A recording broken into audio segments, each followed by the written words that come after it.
Hello and welcome to the Gaggle Global Challenge, and if necessary, destroy media narratives. I'm George Szamuely. With me today, of course, is co-founder of the Gaggle, Peter Lavelle. So, Peter, as we've said many times in the past, the Jeffrey Epstein saga, which has now been going for more than a decade, isn't really our beat, and we haven't really covered it um, very much. In fact, hardly at all. However, recently, I mean, I think it's come, within, to our attention. It's come to us. It's come to us because once again, RussiaGate has reared its ugly head, as it always does, and always will. I mean, It it will always will. never end, just as the Jeffrey Epstein saga will never end. But it's taken some time, and I think it's we can say it's surprising that it's taken some time for many people to put two and two together and come to 22 and say that Jeffrey Epstein, what was he doing? He was working for, yes, Vladimir Putin.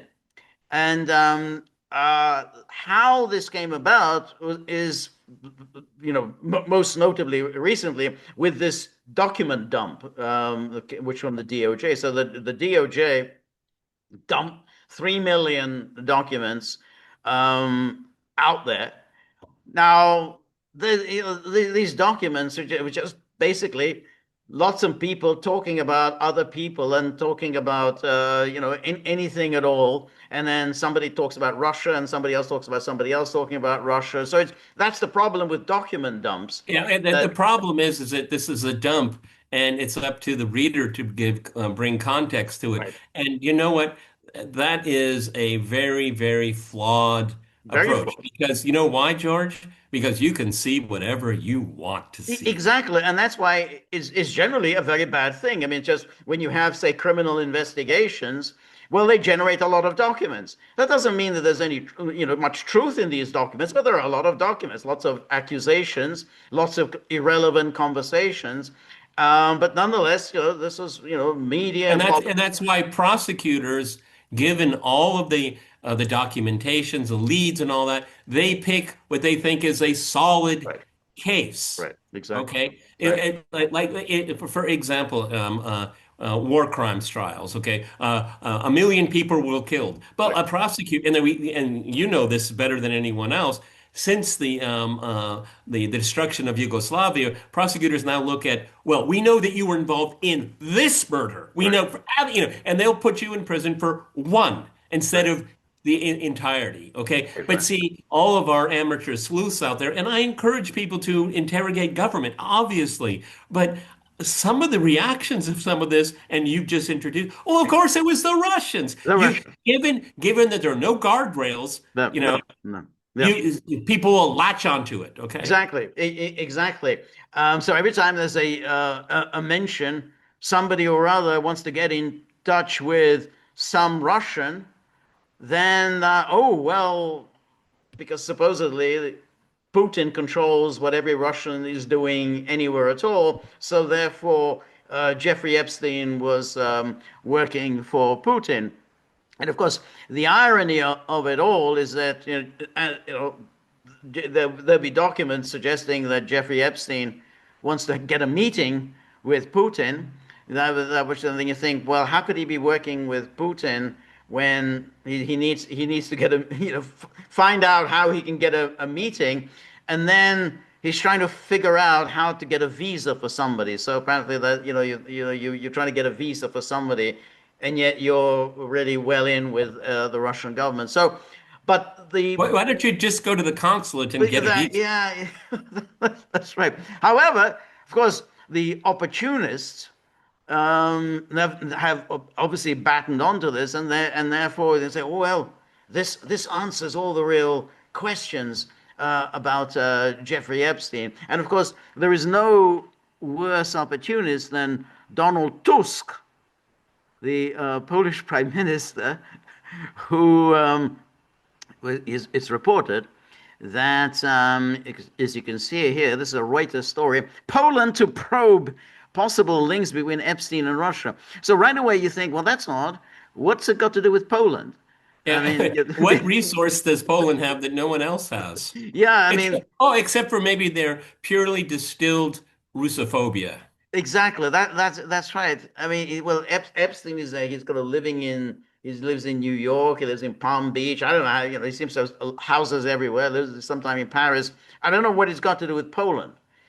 But nonetheless, I said Poland will launch an investigation into possible links between the late sex offender Jeffrey Epstein and Russian intelligence, as well as any impact on Poland. So this is Tusk said this. And then here we have Tusk Well, told Poland is at the center of all of this. How it impacted Poland. Okay, odd. I, What I know that's in the files and what people have told me that no one's talking about Poland. Okay. I didn't see anything. But you see, but when you generate 3 million documents, you can do a search, and no doubt, Poland. You say, boom, I don't know, there'll be some entries because somebody or other talked about Poland making a trip to Poland, and there, that's one entry, and Yeah, and then somebody else says, oh, I was in Poland last year. That's two entries, and so it goes on. yeah, So, my editor Anya, she did a word search of me. I'm not in the files. Okay. oh, you're not in France. Oh, okay. What's that phrase? It's a big club, and we're not in it. So Tusk told a government meeting that authorities would establish a team to investigate any potential fallout in Poland from Epstein's crimes. Any potential fallout. Okay. In particular, in relation to what he said was possible involvement by Russian secret services. Did he call for the same investigation into Nord Stream? No, that was a very strange thing. In fact, he said they weren't going to help in any way, shape, or form in the investigation. Remember, they released some Ukrainian who was wanted by Yeah, Germany. but isn't that kind of odd, George? Because, while as the Nord Stream was being planned and built, Poland was flailing all over the place. We are a Baltic state. We're a Baltic Sea nation. We have a right. Okay, but then when the Nord Stream blow, oh, well, that's none But of our yeah, business. that's right. That's right. We're not going to stand in the way. And then so and then Tusk he has been quoted more and more leads, more and more information, and more commentary in the global press, all relate to the suspicion that this unprecedented pedophilia scandal was co-organized by Russian intelligence. I was like, Well, totally made up. What evidence? I mean, it's well, like, people are going to will really push back against me, and maybe we will lose followers. But I would not call this a no, pedophilia absolutely scandal. not. Absolutely not. Absolutely not. Just but it sounds good because people don't want to address, well, what is pedophilia? Whereas we know in the case of Epstein, I mean, and the only evidence of this inappropriate sexual behavior on his part was what he did in Palm Beach, and these were 15, 16-year-old young women, but according to Florida law, they're underage. They did lie to him about their age, and they deliberately lied because they wanted to get in because he was very generous with his money. So there's a lot of these young women wanted to get into Epstein's orbit because that was an easy $200 that they could make, his massage and so on. But nonetheless, 15 or 16 is above the age of consent, certainly in most European countries. So Well, to, we to, try, also to refer to it as a pedophilia is very, very misleading. you have to parse pedophilia, according to the medical experts, is a medical condition. Yeah, Um, Age of consent is a legal definition, right. so don't conflate them No, together. compared. When people say it's underage, you can say it's underage according to the law of this country. So according to the law of this country, age of consent is what, 16, say. Okay, so if you're 15, you're underage. It's not a child. It's not like, it isn't pedophilia. But because it has obviously such a noxious Yeah, connotation, pedophilia, little children, that people like Tusk and many others use this terminology, or pedophilia, Russian intelligence services. So you put the two together, and therefore you can go on with your demonology, which is all that Tusk really knows. And then it says, I don't need to tell you how serious the increasingly likely increase. And so it's now the increasingly likely possibility. Absolutely. Like, hey, oh, there you go. Yeah, no, that's gymnastics. Increasingly likely possibility. Now Yes, that's art, it George. is. That's It is. I mean, this classic. You remember we had highly likely. That was Theresa May about that was the Skripals. That it was the Russians who did it. It was highly likely. This is increasingly likely possibility. Increasingly likely possibility. Okay, so that's just so you're covered. So it's you think okay, well I didn't say they did it. I just said it's an increasingly likely possibility. But I'm not accusing anyone. That Russian intelligence services co-organized this operation is for the security of the Polish state. And yeah, how seriously is possible I'm not Russian? sure I follow Yeah, I that. can't follow that either. But I just don't get where the security of the Polish state comes in. This can only mean that they also possess compromising materials against many leaders still active today. I'm lost. I'm lost. So yeah, that's right. So compromises. So really, this is RussiaGate back. The compromising materials against many leaders still active today. So it sounds here as if he's suggesting, going back to the RussiaGate thing.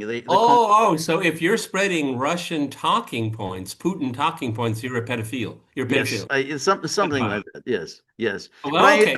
Okay, but there's the new I line. would, but I mean, in RussiaGate started with that Steele dossier that the Russians had that compromat on Trump, and so I just took it that that's what he was referring to. Oh, so they had compromat on Trump, and maybe could have this compromising material on others. I mean, if Russia does have that, it certainly hasn't done them much good. I mean, it's not like well suddenly all sorts of leaders are saying, well, I think we need to have good relations with Russia because they've got some dirt on me, and I don't want that dirt coming out. I mean, I haven't seen any evidence of that. No dirt has been released. So we can at least say, oh, well, that was that was the Russians who did it. So it's very strange for them to have this. The Russians are doing this, and yet we have no evidence that Russia has released any dirt or that any of this has done anything to facilitate political leaders pursuing good relations with Russia. So it's kind of a strange. I guess with Tusk, he thinks anything. I mean, unless you're threatening war with Russia, then then you're somehow compromised by Moscow. Yep. Tusk, I just find Tusk is one of the most odious of European leaders. Yeah, Uh, well, he's just a one race pony. yeah, that's right. And then yeah, A one race pony for one reason is that because I live there, they want to be at the adult table. So that's why the polls are very often, out the gate first, yes, okay? Because these Western European, these French and the Germans, they're lazy. They don't see an opportunity when it yeah, presents itself, yeah, and Russophobia is his platform. yes, Because how else does Poland present itself yes, as a yeah, economic heavyweight, yeah, military heavyweight, or remarkably a diplomatic geniuses? No, no, none, none. yes, It's just that they're the most hardcore, and they have the Baltic Chihuahuas in their yes. chorus. That's right. That's right. And that thing about the France and Germany and Italy, they're too lazy. That seems to be the uh, consistent thread that comes from Poland. So that was the argument made by his predecessor. I think, was it Mazowiecki? I think what was it? Whatever Yeah, his Mazowiecki. I yeah, met. the, I the, I the knew him. previous Polish prime minister, or maybe he was the president. I can't remember. I think it was the prime Prime minister. Minister. Prime Yeah, Minister. prime minister. So he was telling the Americans, that was still the Biden administration, yeah, forget France and Germany. They're lazy. They're in with Putin. They want a good relation with Russia. That's all. They're basically appeasers of Russia. Focus on us. Focus on Poland. We're your real friends. We're your real allies. Russia's the enemy, and we're right there alongside you What's really against sad about that, Russia. that Lozovietsky was actually really one of the most level-headed people in the 80s, in the 90s. I mean, he really, I mean, he was involved in diplomatic efforts for the UN and all. I mean, he made a lot of Polish people proud. But then at the end of the day, they all have one, they all sing from the same hymn sheet, okay? And that's the only way they can get the West's attention. Right. Exactly. But here is an article, a column in Your Active. This leading publication of the EU by some guy used to work at the Wall Street Journal, Simon Nixon. And he says Europe must investigate Epstein's links to Russia. Based on what? Right, exactly. And then notice how they immediately put in the subhead, if Epstein was in fact a Russian agent, if the Kremlin could have the means to blackmail, so we're back to the blackmail those same people, many of whom may be even in even more powerful positions today. Wow, just trying to scare everybody. Yeah, that's right. I'm surprised after his name, it says opinion, Simon Nixon, they don't have parentheses. No evidence he was on the island. That, Okay. I mean, that's why he has credibility. Okay. that's right.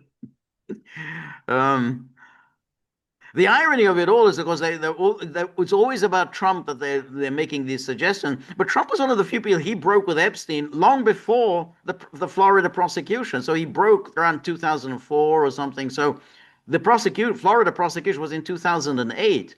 So lots and lots of the people who were friends with Epstein were, very much mainstream liberals and whatever, all the various Larry Summers and all the rest of them. So Trump, who the one that they're always trying to somehow link with Epstein and Putin and everything else, Trump actually broke with him, more than 20 years ago. And they said whoever or whatever the Trump administration may be protecting, Europeans need to recognize that this scandal raises graver issues beyond the current headline grabbing stories and horrific tales of sexual abuse. Even that is, there aren't these horrific tales. As Polish Prime Minister Donald Tusk said on Tuesday, the most immediate question is whether Epstein was in fact a Russian agent. And his sex trafficking activities a giant FSB-led compromat. Isn't that nice? Now we've got, this is all a giant FSB led compromat. So I'm sure is he going to include or discount Israeli intelligence at No, all? that's the thing. That's always it's very funny because now they've wheeled out Robert Maxwell. Oh yes, Robert Maxwell. Yeah, They were working for the KGB. Yeah, so that's why he got a state funeral in in Israel. Yeah, Israel. yeah, Yeah. yeah.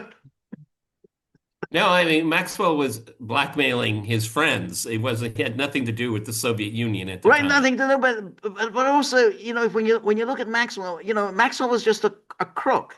I mean, an Yeah. absolute crook. Now, when you're a crook on that scale, you're kind of useless to pretty much any intelligence agency because the level of his thievery was such that he's going to get found out. I mean, it's going to happen sooner or later, but he's going to get found out when you've robbed your pension funds the way he did.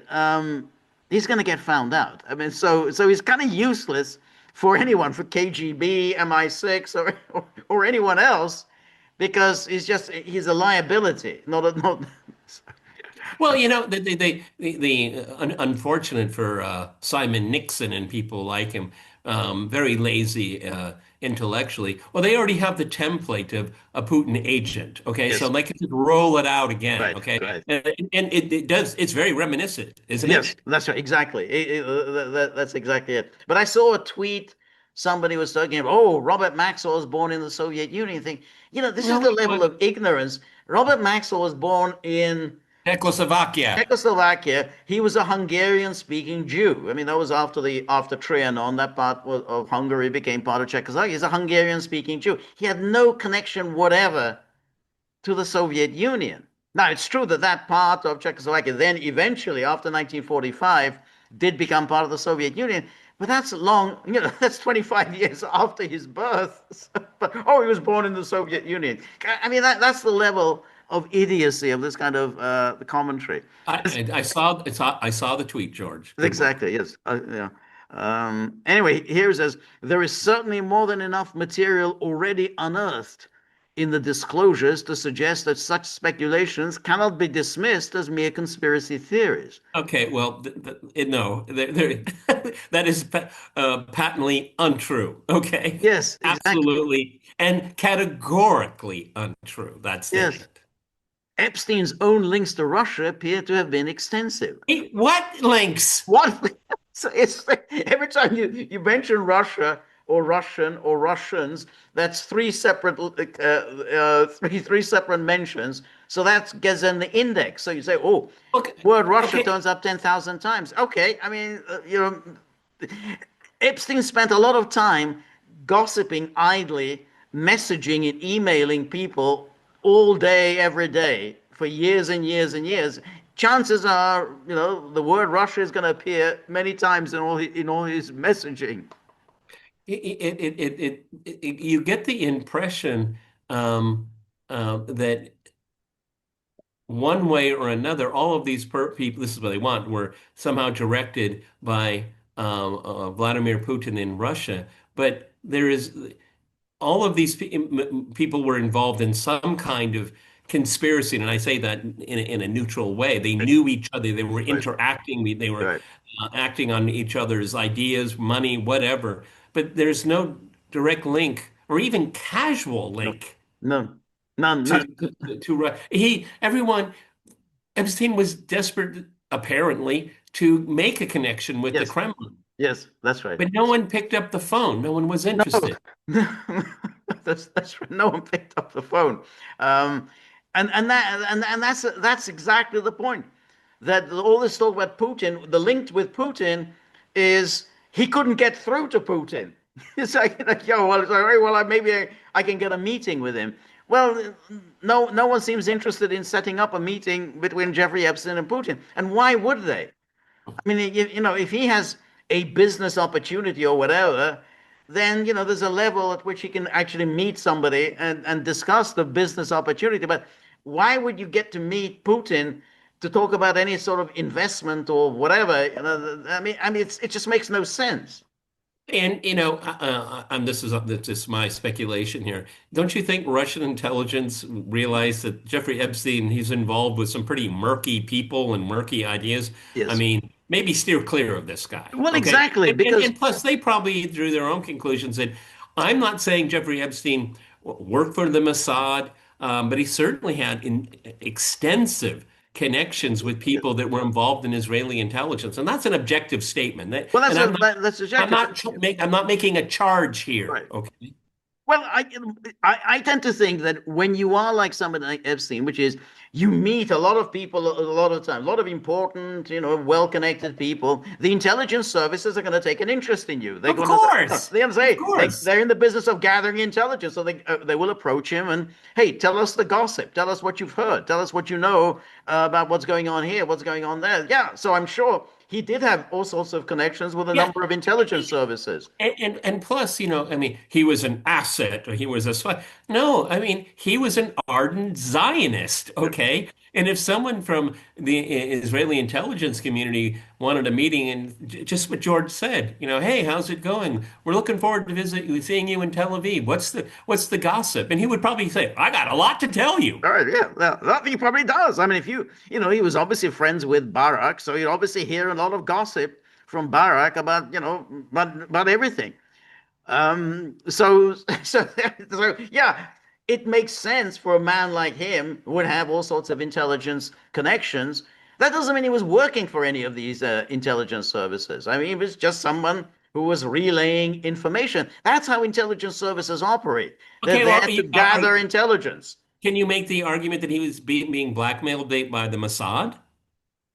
Well, I don't think so No, because no, no. What I'm saying, I mean, if you're going to be consistent here, all right, yeah, who has the power here? right, I tend to think, and from what I have read, he was a gangbusters to tell the Israelis what he knew. right, right. I mean, does that make him? I guess in the eyes of Israeli intelligence, he would be an asset. But I think Epstein just thought he was a friend of Israel. He was, yeah, that's right, yeah, yeah, that's right. Um, but the idea of making this about Russia is so peculiar because no one had ever linked him with Russia. I mean that's this bizarre aspect. That's why they suddenly brought out Robert Maxwell, who has now been dead what 35 years, long forgotten. I mean, other than people who are in the know, about the great days of Robert Maxwell, and so let's turn. Oh well, Robert Maxwell. He was a pretty shady character. And there's Ghislaine Maxwell. So somehow that and Maxwell, Soviet Union and Mac Ghislaine, Soviet Union, bring them all together to Jeffrey Epstein. There's no particular evidence that there was ever any connection between Robert Maxwell and Jeffrey Epstein in any case. So that whole thing, the Ghislaine Maxwell, just she came into his orbit later, it was after his death. And if, again, I said this before. If it was the interest in inviting or buying or whatever term you want to use, young, pretty Russian girls, they were plethora. I mean, a Yep, countless number of agencies that you could just get online. right, And your business there'd be plenty of intermediaries that would take a cut. exactly. The government, why, the government, it's not like all of these agencies are run by the state, No, okay? no, that's I right. think most of them are gone because they were involved in hideous activity. Okay, Right, but that's so exactly billionaires.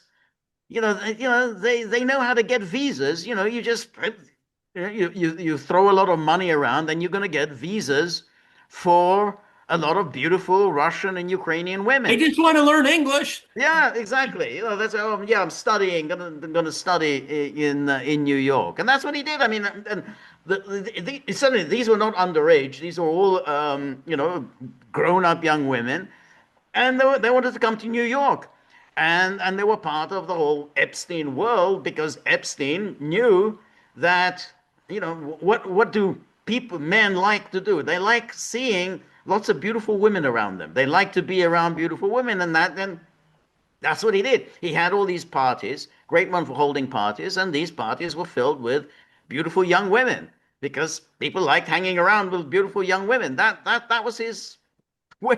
How do you move merchandise? You hire beautiful young women. I mean, it's not complicated, Yeah, and that was how Jeffrey Epstein it's operated. not like it's a unique No, gate. everyone knows how It's to do it. time immemorial, everyone. Exactly. Anyway, so several documents refer to potential meetings with Putin. I love with potential meetings. They never happened, so they're potential, though there is no proof that they took place. So they put this in parentheses. Probably an editor said, you better actually acknowledge that actually there's no evidence that any of these meetings with Putin took place. He was in regular contact with senior FSB personnel and Russian diplomats. How do you know that they're senior FSB personnel? What do you? I mean, they tell you, I am working for the FSB. Many of the young women trafficked into his operation came from Russia. Yeah, but who trafficked them? They trafficked themselves. These agencies did. Okay, again, I said this on Friday. Up until 2020, I did a lot of traveling, and that's what you saw at Russia's three major airports. Young women with their little trolley luggage. I'm going to Abu Dhabi. I'm going to Miami. I'm going to Milan. Okay, it was Right, ubiquitous. Okay, and I didn't see some hairy a bear, FSVB bear with a hat on, running things. No, right. it was if you get a visa, you have the money to pay for the plane ticket, and you go. That's as That's it. simple as that. That's right. That's exactly it. And then plus there's the ongoing mystery over the source of his wealth. Okay, but that has been addressed in all sorts of ways as to what how he did it, with Les Wexner and Leon Black and all that. Um, that if you want to claim that he got this money from Russia, then show us some evidence that he got some money from Russia. None. You haven't come up with any evidence that there was any money at all coming from Russia. And why would I mean why would Russia pay him any money for what? What would he be doing for Russia? Okay, again, from what I've read, there were some horrid things that happened, horrible, horrible people. But it looks, and George and I, in the few times that we've talked about this, it looks like insider Trading. trading. It looks like money laundering. Right, It right. looks like a lot of those things. And the young girl element of it is the part of the package, part of the packaging and marketing of it. Okay, I'll be honest with everyone. I am not going to read those 3 million No, of documents. course not. Not okay. All right. But And if there's some very good level-headed people that want to make an argument, I'm going to listen to them. Okay. But from what I've seen, it seems always about money and influence and power, and then that's you have because the that's what he was reading. trappings around it. And did some of these people have very vulgar and disgusting taste? Probably, but that's normal. That's part of the norm, unfortunately, It's of not the among rich very and most among powerful that's right, people. among very rich and powerful people. That I agree, and that's what now one has to say he obviously was very talented in handling money. I mean, he is how he acquired this talent, but he knew something about it, and therefore made himself useful to very wealthy people. He as we said before, he had no legal background, no business degree, no accountancy degree. He just had a flair for handling money, and that was the basis of his connection with Noam Chomsky. I think he helped Chomsky out. Chomsky had some financial legal problems that arose after his first wife's death, and Epstein made the problems go away. I mean, he understood that estate management and all that kind of stuff, which is the kind of thing that he used to do for Les Wexner and Leon Black. That's the source of the money. It's not really in. I mean, it would be nice to think there was some very exciting, dark, subterranean world where he was making a huge amount of money. No, he just had a gift for money, how to handle money, and he understood money. And if there's an interview you can see on the internet of Steve Bannon, 2 hour interview with Steve Bannon, and you can see in that interview the one thing Epstein really understands well is money. He's able to explain how money works, how money circulates. And I think that's probably what was the secret of his amazing ability to be friends with so many rich, powerful, influential people. He understood money. He could help people get richer. Yeah, it's still a mystery why Bill Gates needed to be richer than he was, but again, there's a lot of things going on here, but that's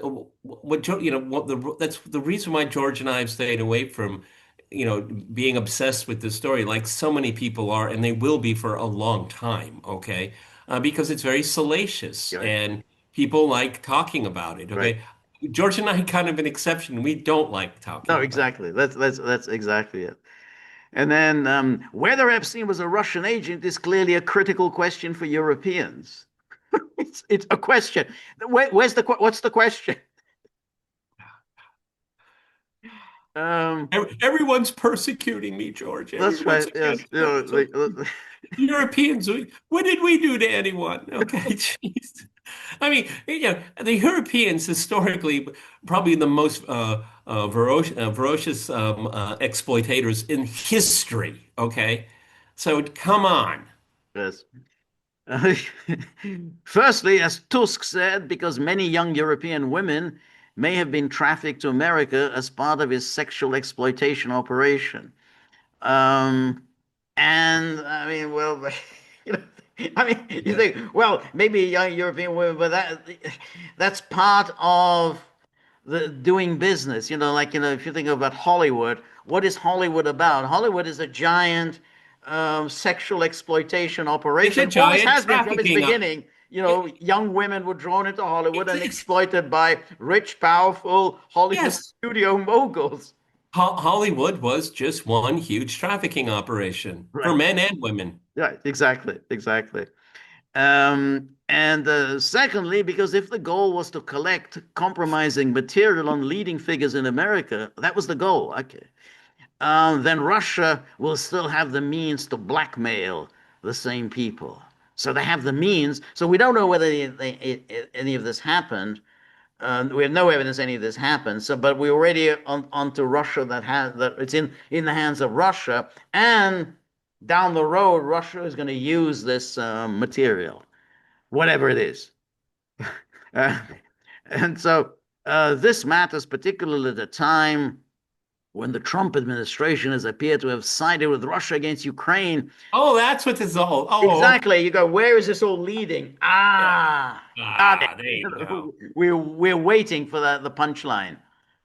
Yeah. Yeah, has appeared to have sided. That explains it all, George. That's That right. explains it all. Okay. And they're still saying that he sided with Russia against Ukraine. I mean, that in itself, there's never any evidence for this, that he's siding with Russia against Ukraine. How his Trump sided with Russia. Oh, my Yeah, God. yeah.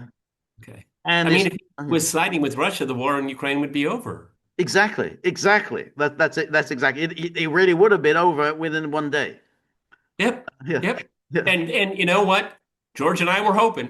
But we were hoping exactly. That's right. He hasn't done it. And he says he's talking of doing commercial deals with Moscow. The only person doing these commercial deals is this Dmitriev. Dmitriev is this always talking about these great lucrative commercial deals. Nobody else is talking about them, but that's his thing. When he talks with his good friend Witkoff and Jared Kushner, they talk about these lucrative commercial deals, but none of them, I mean, they're not even at the level of of a doc paper. There's no paper that's even been Oh, drawn. there isn't even something written on the back of an envelope or napkin yet. Or commercial deals. Yeah, he's like, oh yeah, there's billions to be made. Yeah, Well, see, but that's a theme that George and I have been mentioning off and on here is that, yeah, I think that Trump and his circle, Witkoff, yeah, they'd love to build some, mega towers in right, Moscow and St. Peter. I think sure they would. And that this pesky thing called Ukraine is in the right, middle. So let's talk about the day after right, before we get to the day of, yeah, okay? And they love talking about, oh, I can see it now. I can see right. the skyline and all that. Mr. Ridkoff, excuse me, sir. Can we go back to Ukraine? Oh, what? Right. That's right. But There's that's no, how. That's I don't see any. What's the phrase? I love this. The juice isn't worth the squeeze. Okay. No, that's it. But that's the way they operate. You remember when Trump met Kim Jong-un the first time? He presented this PowerPoint presentation of, well, this is the way North Korea is going to look, and hotels, casinos, Trump Towers. Fantastic. But it's a PowerPoint presentation. It's not reality. And then you have Jared Kushner. He's always doing this on the Middle East. Well, this is the future of the Middle East, and again, hotels, office blocks, fountains. So yeah, that's the future. But this is just made up. We can make that up. We can do an AI Yeah. design. Well, this is fantastic. Look at how beautiful it looks. But it's nothing. I mean, it's just a figment of imagination. And I think Dmitriev is on that same level. They sit there, they talk, and I think he's a foil, to be I honest. think so too. I think so too. I mean, when you could see when Dmitriev and Kushner, I think last time they went to Moscow, or maybe the time before that, well, not Dmitriev, sorry, Witkoff and Kushner went to Moscow, and Dmitriev was showing them around, and the picture had him, he was, he was pointing in some direction, and you could see, I'm sure Dmitriev was telling, hey, look, this would be the great place to I'm put the Trump sure. Tower.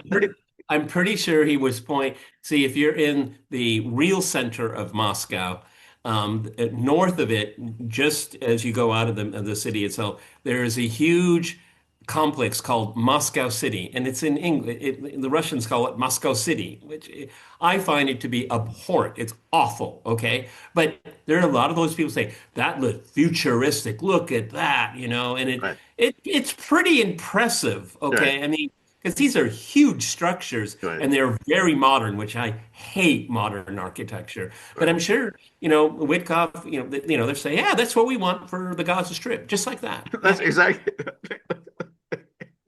And look at these luxury condos we're going to be. Yes. Oh, yeah. And and that's the common fare of the tabloids. Who's living on the 66th floor, and Exactly. Yes. Yes. and Yeah. looking out, and no one knows who's in the penthouse at the very top. Right. Some people believe it's an American supermodel.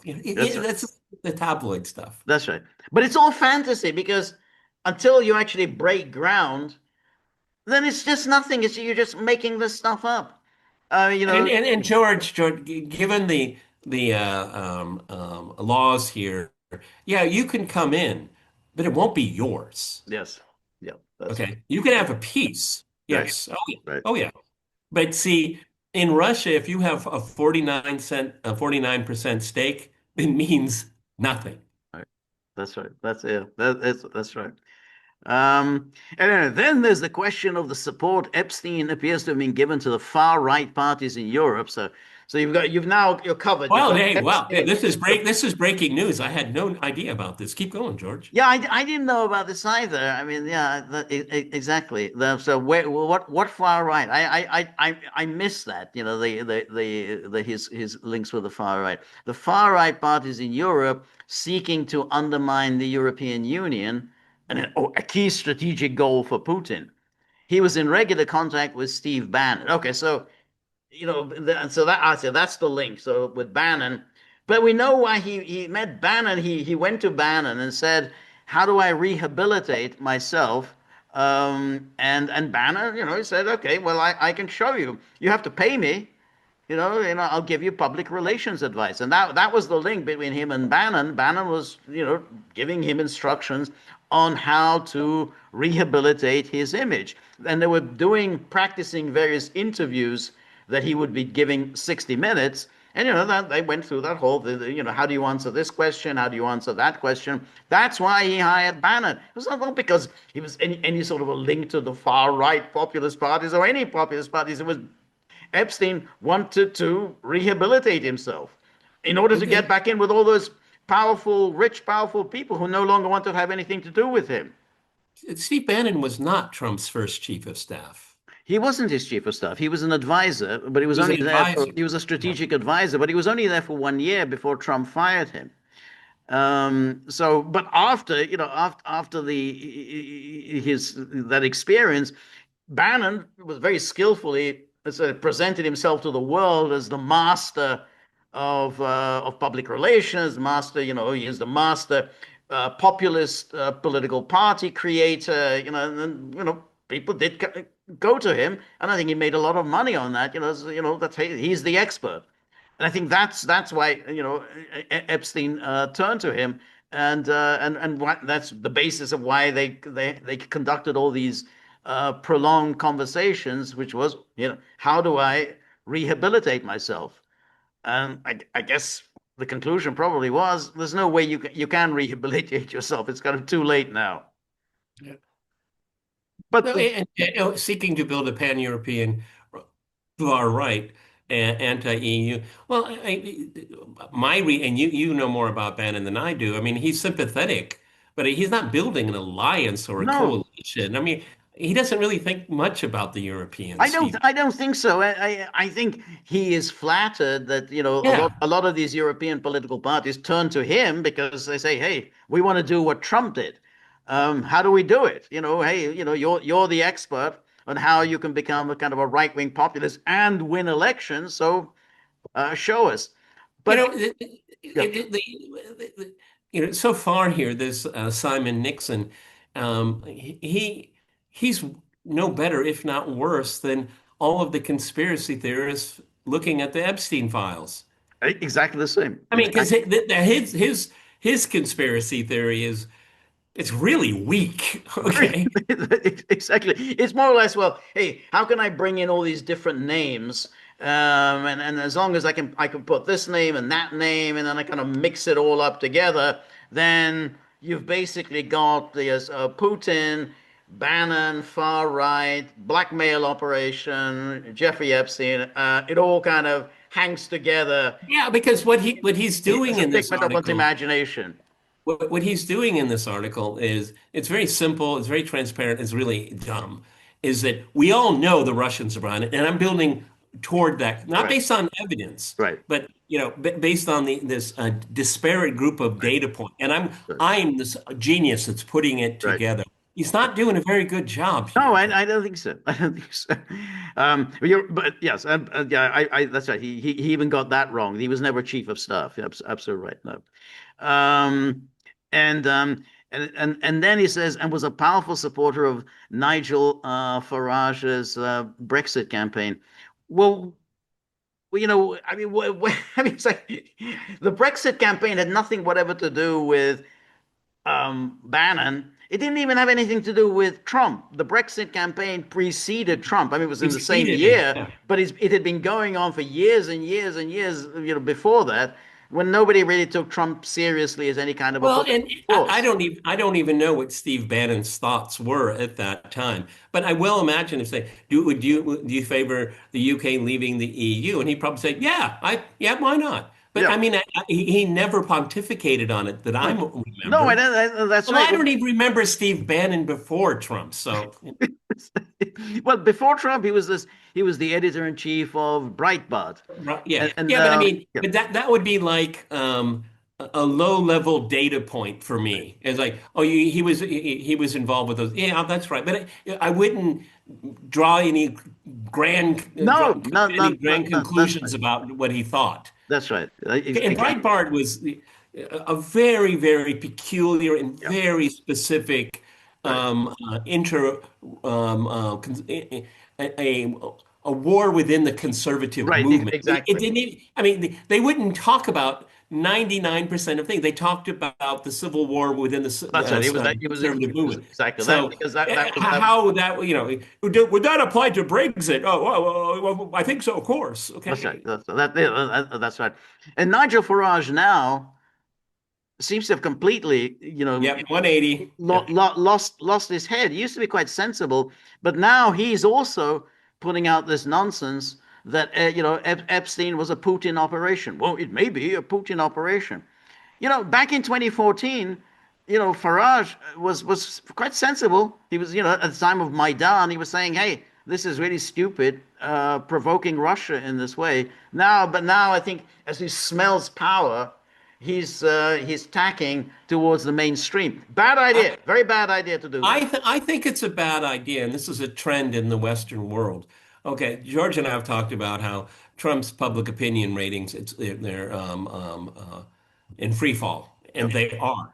But Right. that doesn't make the Democrats popular. Right. And I think Farage is making the same mistake. Yeah, we're all, when Starmer goes, we're all going to be very happy Right. campers. Right. Okay. Yeah. But does that make the Tories popular? No, no, No. no. That's right. I think if you're going to offer an alternative, you have to offer an alternative, and you have to then be different from the mainstream. If you think, hey, I'm approaching the citadel of power, I'd better tack to the middle. Then you're going to fail. You're going to fall in your because then, well, why should anyone vote for you? You're the same as everyone Everybody, else. Nigel Farage is still, he's just a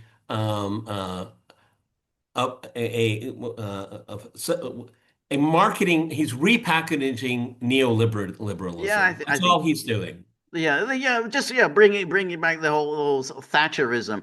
But the problem Yeah, yeah. is But that was he's not then. Yeah. saying anything new. He's No, not saying, none at all. And that's why, now that he's just simply become, Putin this and Putin that, you're not offering an any kind of alternative. And of course, Israel and so on. So when the time comes for people to vote, well, why would they vote? Why do well, you I mean, vote for an George, alternative if you can already get if you I can mean, but already no get one that has viewed ever, by the established parties? no one has been able to explain to me in the European context specifically, and the UK, how is anti-Russia, anti-Putin make your life better? Yeah, it doesn't.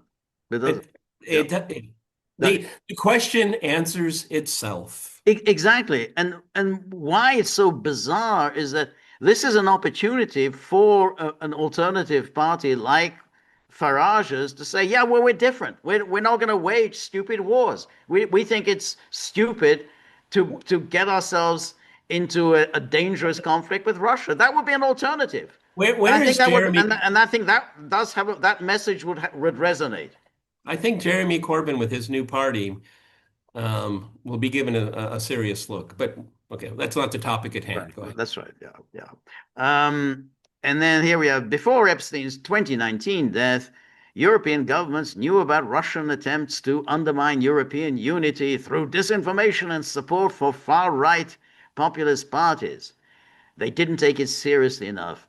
After Ukraine's invasion, they recognized Moscow's threat, but assumed the domestic danger had receded. Oh, we're back to the Russian interference.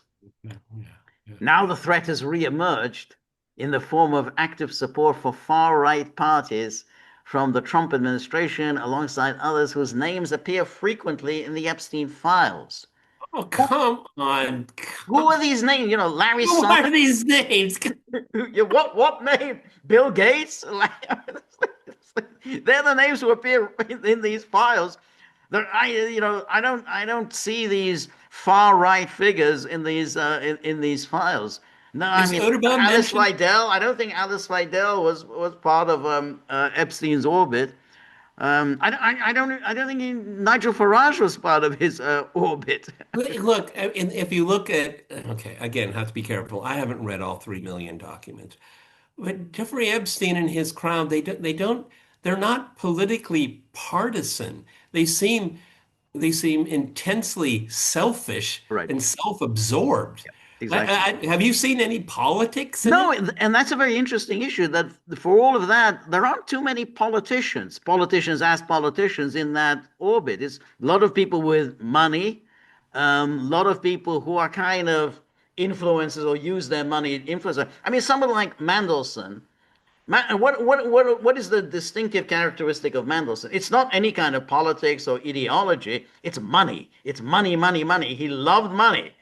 It brought him down, twice. He was forced to resign from the government because of his love for money. And that's why he hung out with Jeffrey Epstein. It was always a lot of money involved. To the very end. But to the very end. That's typical. That's typical of the kind of people that hung out with Jeffrey Epstein. So they weren't political in any way. Mandelson could care less about anything. It's money, going on expensive luxury holidays, and particularly someone like Mandelson, who he didn't have a whole lot of money of his own. So that made, and when you have very expensive tastes, Yeah. then that makes you vulnerable to people who are offering you money. So, Well, but and it also it blinds you to danger, right, okay? right, Because a lot after Epstein's conviction, there it is obvious people there were the smart ones saying the party's over with this guy. I'm going to right. create some distance here. Yes, The ones that were greedy and felt they had impunity, they hung on, and yeah, Mendelsohn is the quintessential one, yes, okay? yes, Because, George is right. You come across these people that, they may not have a lot of money of their own, but they like comfort and they like being yes, around people that exactly, have, comfort is it's their currency. Okay. exactly, And exactly. he's just like a feline purring all the time. That's it, exactly. They want to go on sailing holidays or going to some luxury island in the Caribbean and so on. This is the And way then, they want oh, to live and their by lives. the way, Mr. Mendelson, there's going to be an IPO next week. Right. We're looking at a soft landing at this price. Just telling you, that's the kind of stuff. That's it. That's it. That's it. That's how they Because operate. you traffic in information, Yes. okay? Like, the people that knew that there was going to be a COVID emergency weeks before it was declared, and then you buy into a pharmaceutical. It happened Yes. across the board, all through Europe, all through America. Exactly. Exactly. Exactly. but it's not political. It's No, it's not. It's just greed. agreed exactly. So you And hang and, out. and that greed may allow you to purchase your particular Right. fetishes. Yeah, that's right. Well, I mean, since Mandelson's openly gay, none of that whole the world of young women that didn't really interest him. What interested him was hey, money. Lots of money. Yeah. $75,000 he received from Mandelson, from Epstein. That's very nice. Somebody gives you $75,000. Thank you. I'll take it. I wonder if we're going to have some happy news tomorrow, because from what I've been told, the halls of power in Parliament, Starmer is probably walking around half naked and drunk, or he's in a bikini. It becomes him. Okay, I really hope the worst for that man. I'm sorry, I usually don't say such things. Yeah, I quite agree. I quite agree. Um, and then, anyway, so, the far right parties, alongside others, names appear frequently. Indeed, at times in the past year, it has seemed that Europe is under hybrid attack from both Russia and Oh, America. here we go. You see, it's amazing how these Looney Tunes, It's loony, loony, loony. all They're European, all against us. They're all against Putin. exactly, America and Russia, Yeah, but are attacking. he won't mention the fact that the European public is against you. Exactly. Exactly. I mean, I think that's also striking. The political leaders of Europe are in, they're in single digits. I mean, it's like that's how unpopular they are. The single digits. I wouldn't be surprised if they're in the process of banning pitchforks, George. All European governments should follow Poland and Lithuania's example. Yeah, that's right. Yeah, well, In undertaking their own investigation of Epstein's possible Russian links. How does Lithuania figure in all of this? I didn't realize Lithuania is also investigating the Epstein's well, links. the fact that Poland and Lithuania are doing this author, he's convinced that they will find something. That's right. Okay. Yes, exactly. Exactly. And if you can't find it in these 3 million, hey, why don't you release another 3 million? We're sure to find something in the next 3 million. Um, they should also join their voices with those of Epstein's thwarted victims in demanding the Trump administration fulfill their legal requirement to release everything. So let's have more of these document dumps. Yeah, because he doesn't have enough data points for his Exactly, so that we can conspiracy have theory. more of this empty speculation. And when that doesn't yield any results, then we're going to demand more documents. Europeans have a right to know what really lay behind Epstein's operation. Their own security may depend on it. So this is the kind of nonsense that This is is actually just now mainstream slop, EU commentary. just slop. That's right. Okay. And then here is the Washington Post, the headline: Epstein built ties to Russians and sought to meet Putin. Files show. Justice Department's files show that Jeffrey Epstein sought help from Russian officials after claiming a woman from Moscow was blackmailing a powerful businessman in New York. I don't Well, I mean, understand. let's say a woman was blackmailing a powerful businessman in New York, and so what? Yeah, exactly. So what? What do you care? But also, why are you going to Russian officials? I mean, it's like, there's some Russian woman, I don't know, whatever, she may have some dirt on some businessman in New York. Why would any why would the Russian government get involved in this? What I mean, what do they care? I mean, but the point is that when it comes to Russia, because there's some kind of a mental Yeah. trap comes snapping down, people just become complete idiots and think that these Russians are all these shadowy figures who are controlling everything, business, politics, movies, everything is about Russian officials, and they're all answerable to Putin, Oh, personally I, answerable I, I to thought Putin. I thought you were talking about Zionists there for a second, George.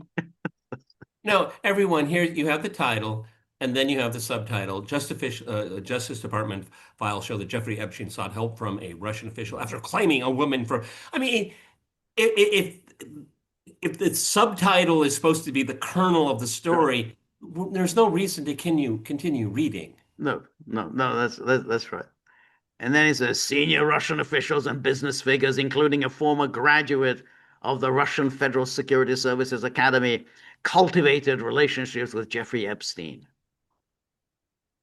according to a Okay, well, troll. I mean, but okay, all right. This is how propaganda works. Okay, senior Russian officials and business figures, including a former graduate of Russia's Federal Security Services Academy, cultivated relationship with Jeffrey Epstein.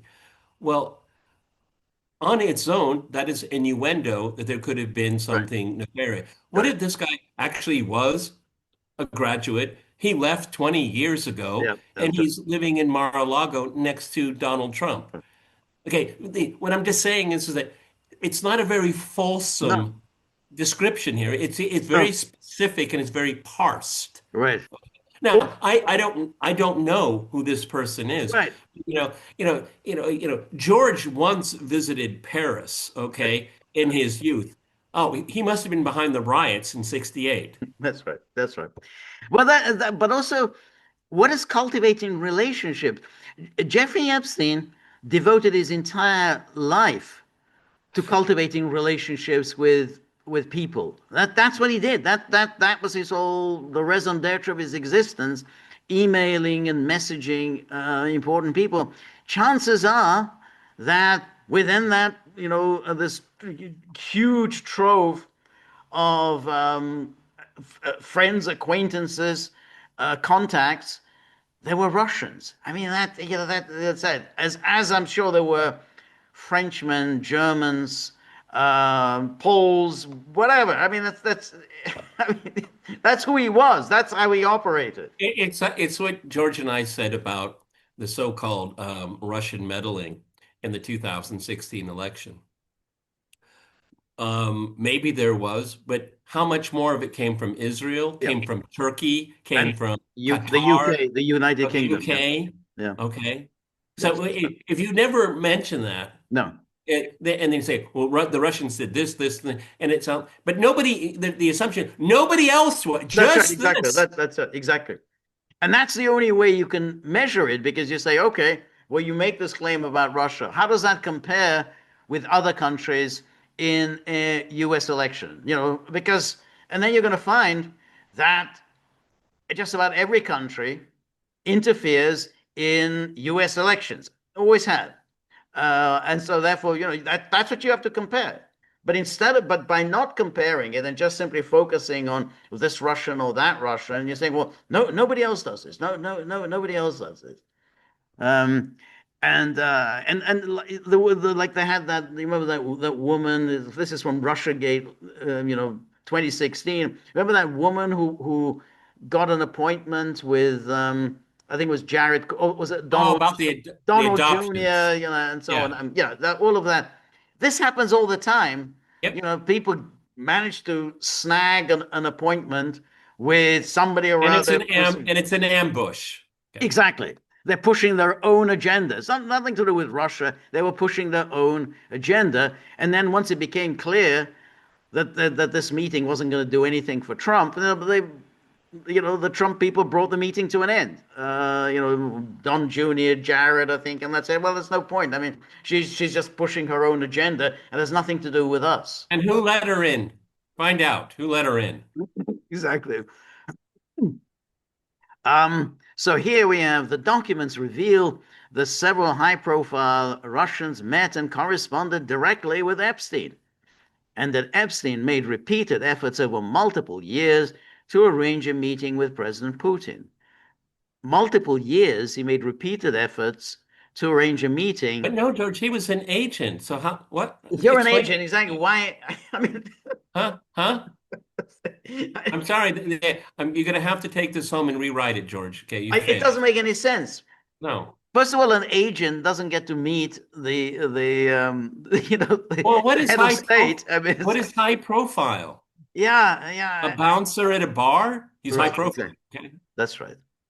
Um, they also include evidence that Epstein enlisted a former leader of a pro-Kremlin youth movement who was once awarded a medal by Putin to help improve his public image. But this former leader of a pro-Kremlin youth movement, she was an adult when she came in. She had contacts with Epstein. So even so, so pro-Kremlin youth movement. So what? So but they want to see, oh, it's a youth. Oh, yeah, that's obviously there's something very sinister there. Um, and again, and what's the punchline? And then Epstein's private emails, however, show repeated attempts in the 2010s to arrange a meeting with the Russian president, often through former Norwegian Prime Minister, this Thorbjorn Jagland.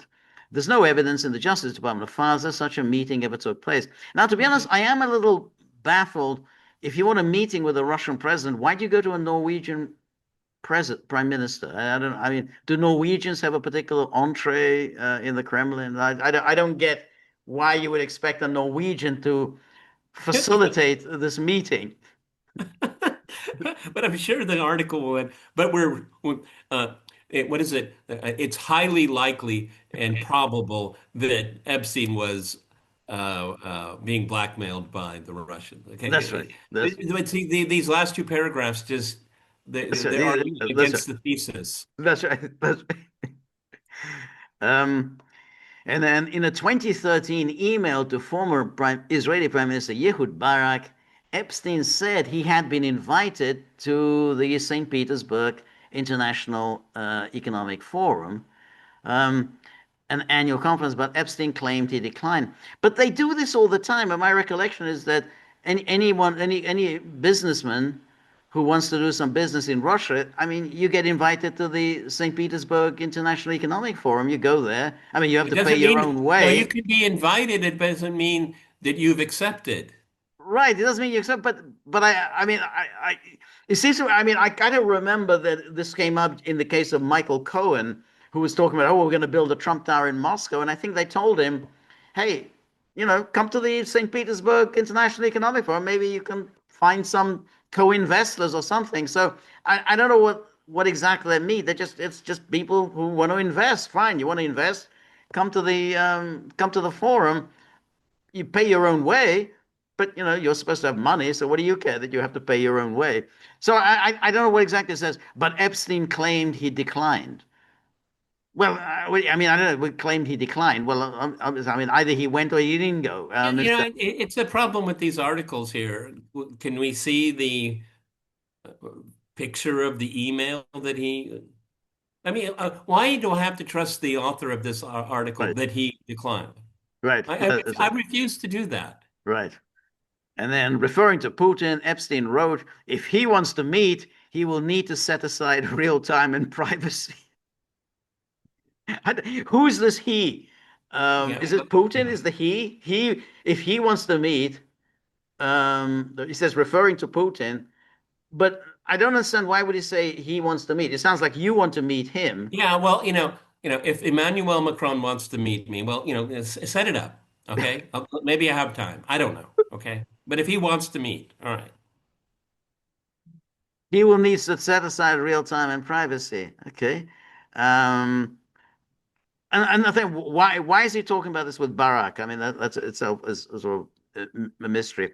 And then he says correspondence with Jagland, that's the Norwegian, that year shows Epstein urging him to raise the prospect of a meeting during an upcoming visit to Moscow.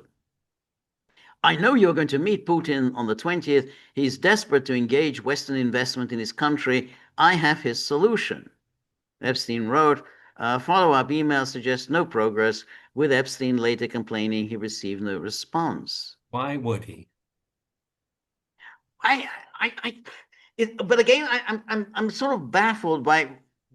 I mean, why do you want to meet Putin? I mean, if even if you want to invest in Russia, why do you need to go to Putin? I mean, it's like I don't. It makes no sense. If you want to invest in France, do you go to Macron? Oh, I need to make an appointment at the Elysee Palace because I want to invest some money in France. I mean, this thing just makes absolutely no sense.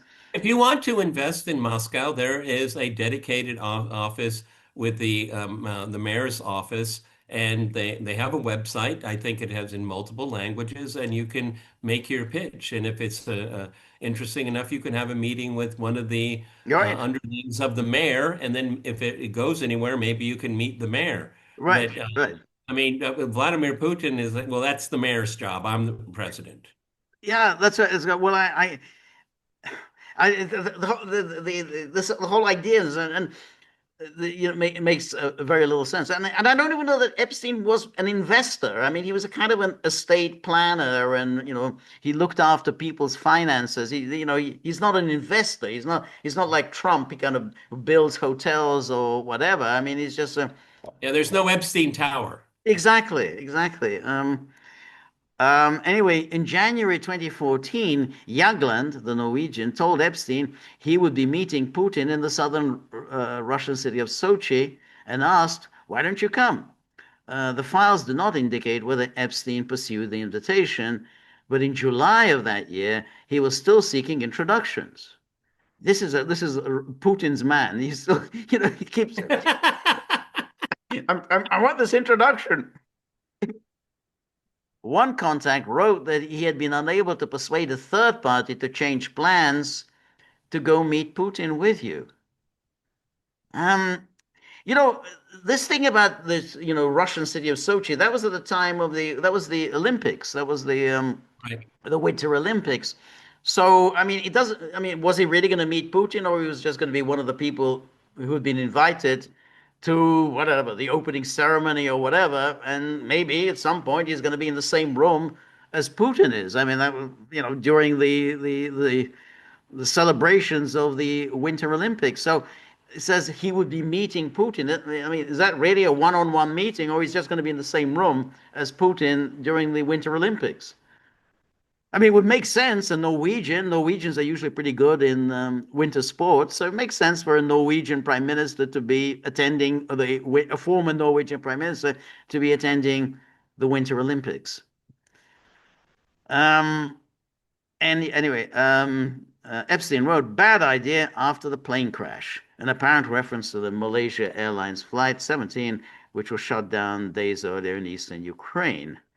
And then in July 2015, Epstein again asked Yaglan for help arranging a meeting to talk economy. You're gonna talk about the Russian economy? So it's like hey, I want to go meet Putin to discuss the Russian economy. Similar requests appear sporadically in 2016 and 2017, and as late as June 2018, Epstein was still writing, "Would love to meet with Putin." So he wasn't being run by Putin. He Okay. doesn't, this has been going on for years and years and years. These are all the references to Putin and Russia within these documents. A lot of references to wanting to meet him. So every time you mention Putin, we'd love to meet him. Well, that's another reference to Putin. And then you say, whoa, Putin's name appears frequently in these documents. And then that's it. So that's the gravamen of the Washington Post story, and then you can see. Well, now you're building this. This is even flimsier than RussiaGate. I mean, that was Yes. flimsy Yes. enough, but this is Yes. Absolutely. I yeah, mean, Paul Manafort is a real person. He was in Ukraine, a real yeah, person. that's right, Okay. that's right. But Paul Manafort had nothing to do with Russia. That was the Exactly. irony of Exactly. it all. Why RussiaGate was so ridiculous is that they kind of introduced, Paul Manafort, but he has nothing to do with Russia. He was in Ukraine and worked with Yanukovych for a time, and in fact was urging Yanukovych to orient himself towards the United States and away States. from Russia. That was what Manafort was advising him to do. It But is far more flimsy. yeah. Okay, but this is this is the way they run. Okay, I mean deflection is what they run. That's their currency. But I mean they're coming up real short here. I mean, the articles just these articles are embarrassing, Right. George. They are. That's right, and that's really they're trying desperately to use this. I mean, so initially they thought Epstein can be used to bash Trump, but there's really nothing there's nothing that's come out that in any way contradicts Trump's story, which is, yeah, I was friends with him, but then I broke with him in 2004. Everything's And pretty we much know a lot of consistent. the same people. Yeah, exactly. Yeah, we used to hang out in Palm Beach, back in the 90s. Okay, well, we already knew that. But then he had a falling out, and that was 2004, and that seems to have been confirmed. There was no further contacts between them.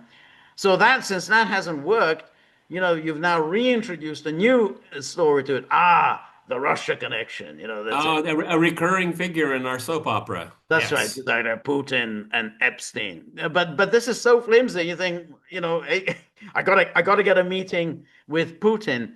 And I don't even know why, Jeff. I mean, I guess Epstein just wanted to spread. Yeah, I think so. Just another feather in his hat. Yeah. Exactly. And then so if I've got a meeting. And part of his desperate attempt to rehabilitate himself. That's right. Exactly. This is because this is after 2010 is when he's released from prison, and now a lot of people now no longer want to associate with him. So he has to rehabilitate himself, and if he can show himself to be a major player, a global player, hey, I got a meeting with Putin, so I'm worth Exactly. cultivating. Yeah. So yeah, That's it. yeah, That is the simplest reason, and the simplest one is usually always right. exactly, exactly. Yeah. All right. I Yeah. mean, as before George and I started this, we were both musing. Why didn't they come up with this before? It is These strange. It is strange. morons. Yeah, yeah, yeah. Well, I mean, because people are writing about it, other people will write about it. Okay. Yeah. No, it just you know, maybe for the 50th time, George and I have not really focused our attention on this story. My takeaway is that there's a lot of very selfish, egotistical, disgusting, morbidly ugly people out there, and they have a lot of power and a lot of money. Yeah. And some of them have tastes that are just Yeah. George and I can't talk about. We're not Right, that, that not the one. way we are. But they were, they were big, powerful people. Larry Summers, former Treasury Secretary, former president of the World Bank, former president of Harvard University. So, the creme de la creme of global society. Chomsky Yeah, has destroyed his reputation. yeah. Not because he did anything No, he didn't illegal. do anything wrong. No, I'm not, and George and I are not saying that. But, you know, his entire persona, anti-establishment, you know, facing down the man, Yeah. and then he's huddled with these people. I mean, man, what are you about? What are you really about? No, yeah.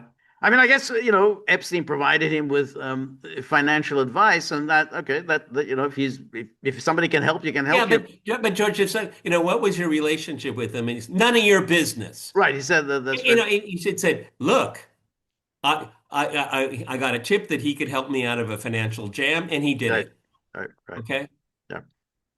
Yeah, no, I think I think that would have been better. I think his second wife has written a long explanation, which I think she shouldn't have done. As Aaron Matte has posted on his Substack page this long letter that written by Chomsky's second wife, and I think the more she goes on, I think the more, in a way, she damages Chomsky's reputation because she said, well, we didn't know, and so on. Well, you kind of should have known. I mean, by the time you were friendly with him, I mean, a lot of people knew. I mean, I knew about Jeffrey Epstein. I mean, I don't go around being horrified and whatever, but I knew about him, and so somebody like Chomsky should at least have known something about his background, and rather than just simply, hey, well, I didn't know. Seemed like a good guy. Very nice, very friendly, very generous, and so I was friendly with him. I mean, don't Bill, don't write Bill, letters like that, Bill basically. Gates Yeah, tainted his relationship forever for posterity. I right. mean that PBS, I think it was PBS interview. Are there any? I'm paraphrasing here. Any lessons you've learned from that? Well, he's dead. I mean, it never. You watch it over and over. It never gets old. It never gets old. Okay, at many points in time over the last 30 years, he was the richest man in the world, Yes. okay? And Yes. still one of the, He's I very, mean, very, yeah, even one of the after his presidents. Yeah. One, divorce. one of Even after his divorce, he's still one of the richest men in. one of the richest. Yeah, yeah. But Gates, well, he's never really been at his best when he's explaining himself. I mean, you once we still remember his testimony at the antitrust case during the 90s, which was an absolute disaster. I mean, this was in that court. He simply, when they're so arrogant, people like that, they don't realize that, hey, when you're in a courtroom and you're being cross-examined, this isn't like you know, ordering your minions around to do this, do that. Suddenly, you're going to have to answer quite difficult questions, and he did terribly. It was a It was horrific performance. it was time passes so quickly. I think it was 3 or 4 years ago. HBO, or was it? I can't remember if it was Netflix or HBO. They came out with a short documentary series called "What's in Bill's Brain" or "Bill's Brain" or something like that. And I watched it, and I just kept saying to myself, "Why did they make this?" Right.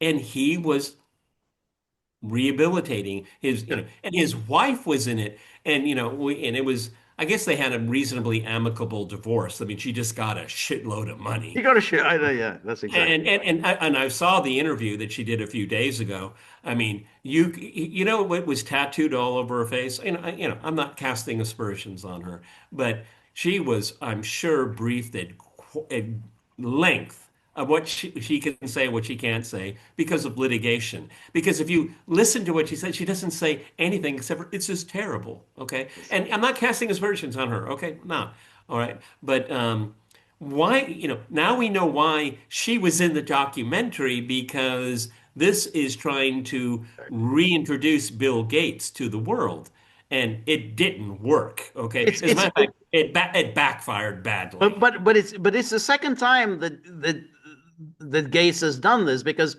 after that disastrous antitrust case, in which Microsoft came out so badly, he then tried to do this whole philanthropy. That was his way Yeah, of yeah. rehabilitating himself. Oh well, I'm not. I'm stepping us away from Microsoft. I'm going to be involving myself with this, global fighting disease, which of course also rebounded badly against him. Um, but now, and particularly after COVID and everything else, but now you've got the Jeffrey Epstein thing, and then all of the sordid disclosures there. So now that's a third Well, time he's trying to it, rehabilitate himself. it's a lesson that has been out there for so long. If you get caught, you admit it, you try to make amends somehow, you have a better chance of moving forward. Okay, but stonewalling, it's a multiplier effect. Okay. I want to be really clear with everyone because George and I are not going to be partake in this hysteria. There is a lot of names bandied about, Yeah. and a lot of conversations or semi-conversations or incoherent emails. They're not all criminals, Not, okay? not, not at all. And I think Not that's at all. And we should take a step back. And and absolutely. and I implore upon people with a legal background how to separate this. It seems to me some horrifically bad things happened in every sense you can think of. But don't condemn every time, in passing, someone mentions, oh, I saw George Samueli in a restaurant. Then he's on the list. Oh, you're in the Well, list. you're You're on in the the list, come on. Let's no, calm down. that's right. No, that's absolutely right, and I think that's very, very important, and why I think a document dump like this is so unfair, because then people's names are mentioned and the contents of their emails. Now, people say all sorts of things in emails, in messages, that they don't necessarily want in public. I mean, that you imagine when you're communicating with someone. Well, these are private communications. You don't expect the world at large to be reading it, and so that's why. And George, people in emails embellish a Right, lot, right, okay? right. Because you're trying to impress people. They can be economical with the truth. You shouldn't Right. do that, okay? Just for your own moral standing. But people write stuff that is just oh well, maybe that's how he looks at it. Right. Can you see, the problem is that how do you take these cases to court? Because I'm not a lawyer, and maybe I'm dead wrong on this, but well, that's more hearsay than anything else. Exactly. Well, you got to you see, and that's I don't know how. no. I mean, and that's I think very important because you got these awful CNN commentators. Why aren't people being prosecuted? Well, first of all, you have to establish prosecuted for what? What crimes are we alleging? You can't just start prosecuting people if you don't know what crimes they've committed. And I think a lot of this hysteria about Jeffrey Epstein, they still haven't figured out. Well, what crimes are we talking about? Now, did Peter Mandelson commit a crime? Well, they're going to have to investigate. I don't know if disclosing what was discussed in the cabinet meeting, is that a crime? I don't know.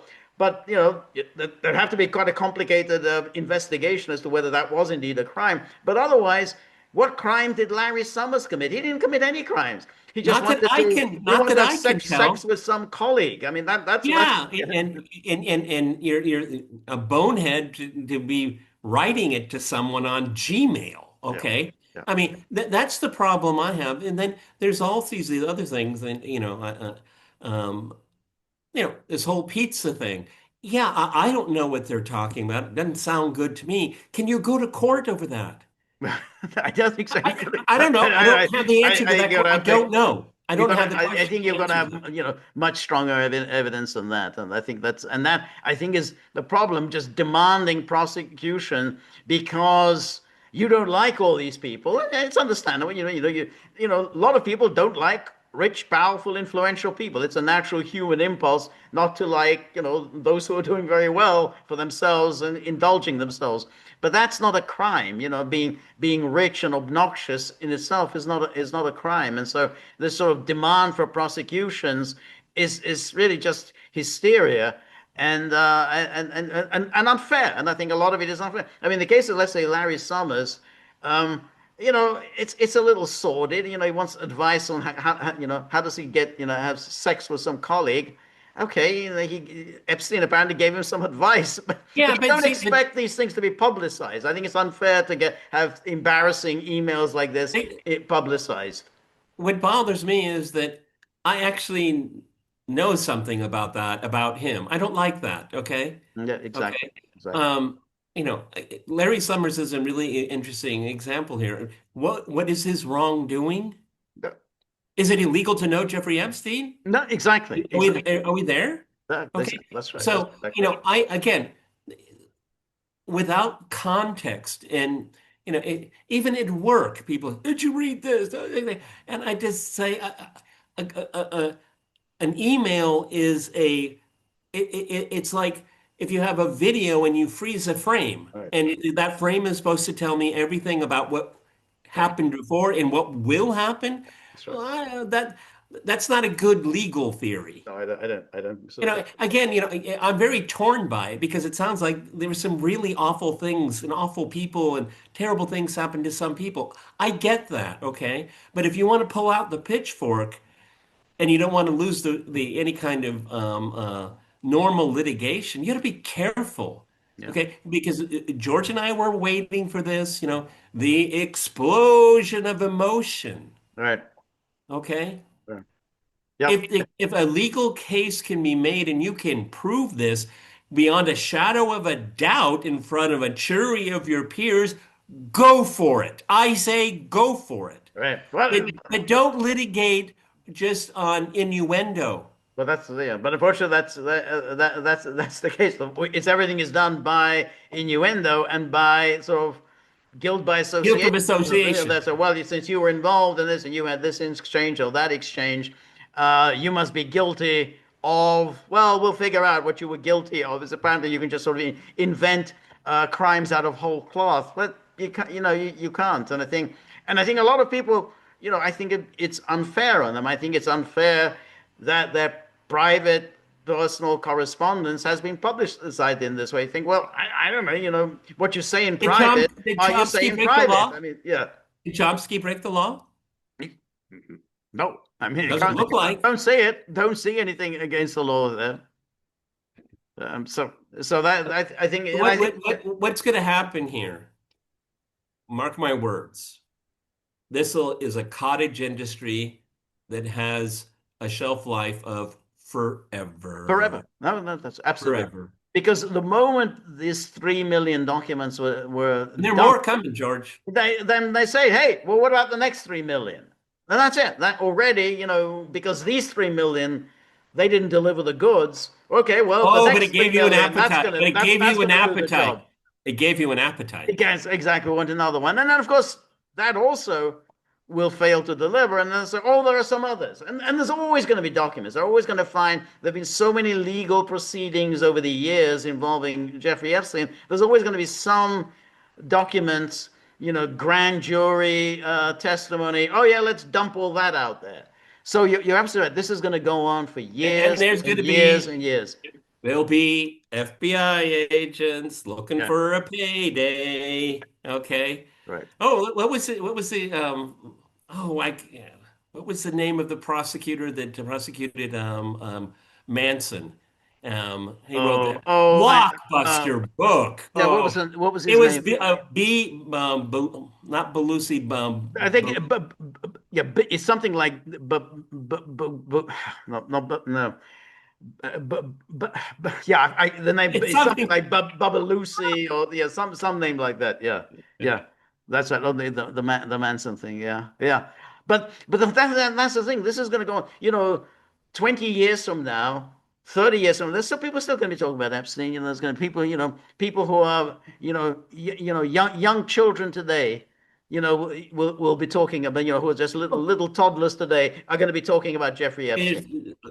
You can take this to the bank, just like the JFK assassination. I think it's People will Vincent Bugliosi.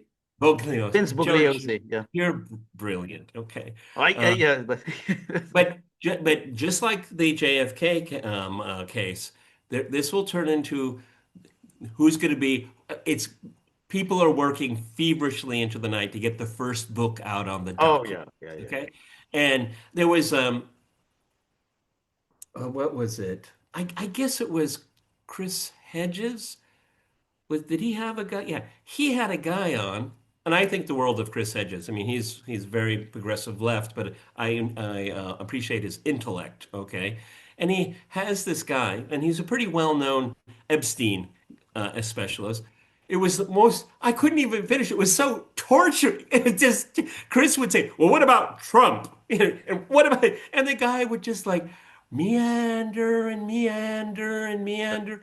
And Chris is a good guy. He's a smart guy, and I appreciate his patience. But I gave up on this guest because I've seen him. I think he was on Katie Helper and a few other places. I mean, he apparently knows a lot of stuff. He just can't train his mind. But Right, that guy is going to be duplicated by 1,000. right, right. Exactly, exactly. Yeah, yeah, yeah. No, no, this is, Oh, I interviewed Virginia Bruffet. We were good friends. We had oh this victim here and Chris had just like I didn't ask you about right. that.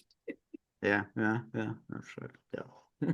So it's part of our conversation now forever, Yep, forever. that's right. And then there's always going to be, but they haven't released everything yet. No, that's it. Yeah, Rings a bell. Rings a that's bell it. with JFK. JFK, exactly.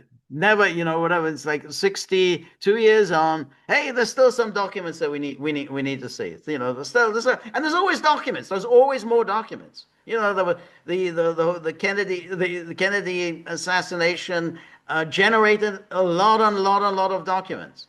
So there's always some things that we haven't seen yet. And then, Oh, then they and then gotta you had the Warren Commission. I have actually the official Warren Commission report right, on my. but that Let that's me that's let me finish. Let me say, and then you have the book on the Warren Commission, right, and right. then a book on the book that was on the Warren Commission, and it goes on and But it on and does. But the Warren Commission, you see, they generated a lot of documents which weren't published. So then bits and pieces of those documents have been published. I mean, there were documents published even immediately after publication, but a lot of documents were withheld. They will be now published, but there's still things that I guess have still been withheld. So it can go on. So most of the people talking about JFK, they weren't even alive during the JFK assassination. So what are these documents? So yeah, there was always going to be more documents that people want to see, as if somehow there's going to be one document that's finally going to unlock the riddle. And close the book. Close the book, exactly. Yeah, yeah, yeah. Okay. All right. Just a warning to everyone. I don't know when George and I are going to talk about this again. So this is not your podcast channel to go for the Epstein story because that's not our thing. But I think we covered the broad outlines of what we think about it, our Yeah, concerns are.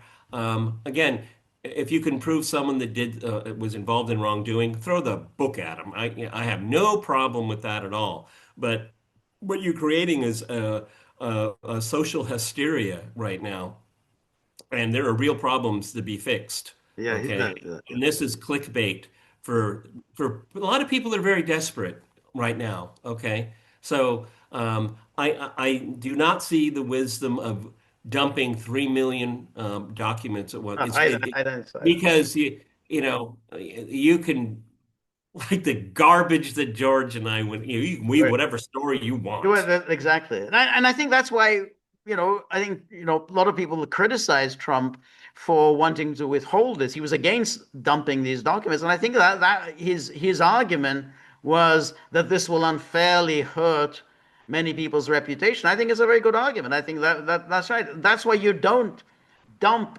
documents out like that. Prosecutors investigate something, and if they don't prosecute whoever they were investigating, then that's it. These files remain sealed because otherwise it's unfair that somebody who hasn't been prosecuted, who hasn't been convicted of any crimes, gets his reputation, Forever, destroyed forever. by dumping documents like this out there. So that's I why, wonder, has Michael Tracy chimed in? he has, yeah. I mean, as is his wont, he's very dismissive of most of this. But I think I'm quite sympathetic to at least on this position. A lot of other things I'm not very Yeah. sympathetic to him about, but I think on this, I mean, he's done pretty solid work. Well, I think a lot of our viewers probably are aware that Michael Tracy was on the Due Dissidence podcast, and they talked for a very long time. I didn't find it helpful. I didn't find it useful because they talked over each other way too much. And the Due Dissidence guys have a very and it's very unlike them. They have a very normie approach to this, which George and I don't share.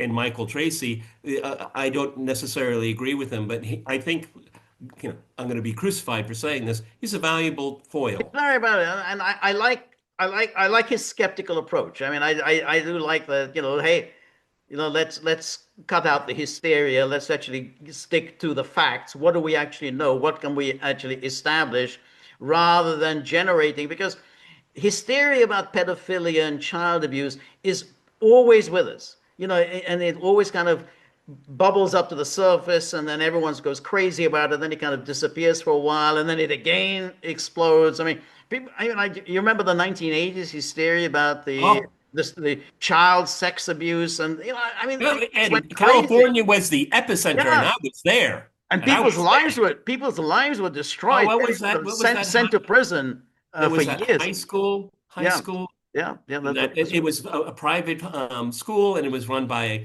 a family. The younger guy was kind of a goofball, which didn't help him. And people went to prison. The yeah, whole prison. community was uproar. And then, oh, it there was malfeasance. There was child abuse, but it had nothing to do with the school. That's right. That's right. But this went on, and this was absolute the hysteria that it is, and then it kind of again, some years later resurfaced. So this is what the Epstein case is now doing, and I think one should have a very, you know, don't get swept up with it, like witchcraft craze and everything else. That suddenly there are these terrible satanic rituals and child abuse and child cannibalism or whatever. It's a permanent part of human neuroses, and one should be very careful about indulging them. Yeah, because most people, even though I think morally think it's wrong, but the to be in a position to indulge yourself is something that's very difficult for them to understand. And you know it's morally wrong, but there's that temptation that's always there. And then you are given a milieu of people that apparently have been able to realize that a very animal instinct, that it creates a lot But of it's a part of the the texture of our lives as part of the hysteria. Look at what the Ukraine. Remember, Ukraine started accusing Russia of raping babies. Why do they make this up? Well, because it has an effect. yep. People get very emotional. What, Russians were raping babies? That's horrific. And of course, you have the babies in the incubators within at the time of Iraqi invasion of Kuwait, and this is And October 7th, serial exactly raping. the babies in the microwaves and the babies in the ovens and so on. So this goes, and of course, goes back to World War One and the Germans bayoneting Yeah. Belgian babies. So you know, people know what they're doing when they suddenly bring up babies and small children. They know the visceral effect that this is going to have, and that's why you've got to be very, very careful. Always when you have wartime propaganda, absolutely sift through it. Don't just accept it. And same with, oh, these are rich, horrible people. They must be up to no good. Oh, they're indulging in all sorts of sexual And that's fetishes why with it's babies. because of them I'm poor and desperate. Okay. That's right. Well, Exactly. it is because of them, but for different reasons, everyone. Exactly. Yeah. All righty. George and I have talked about this way longer than we Way ever longer than we expected. planned. Exactly. Yeah. Yeah. Okay, so to put a bow on this here, we solved the riddle of my internet problems when it comes to the live stream. Okay, my pretty face isn't so pretty in that format, but I'm still there, and we're going to be doing our Live stream tomorrow at live 10 stream a.m. tomorrow. Eastern Time, exact 10 a.m. Eastern Time. And please join us and come with questions. We love answering questions, good, tough, interesting questions. We love doing that. And then Tuesday night, 3 p.m. Eastern Time, please join me for my solo. And then, of course, you have the problem with the dogs because the dogs are saying, yeah, well, one thing that hasn't been addressed, where we talk about Jeffrey Epstein, is the issue, the scandal, the immorality of the tip jar situation, and that that's a kind of a human existential crisis, because some humans are just not uh, putting money where they should be putting them. So they're very concerned about the human condition. So if you have anything lying around, anything that you're not using, please keep the dogs happy. Because we want to enjoy the respect that the dogs accord us, and we're not enjoying that respect right now. So if you like the gaggle, please like, share, and subscribe. See you soon. Bye bye.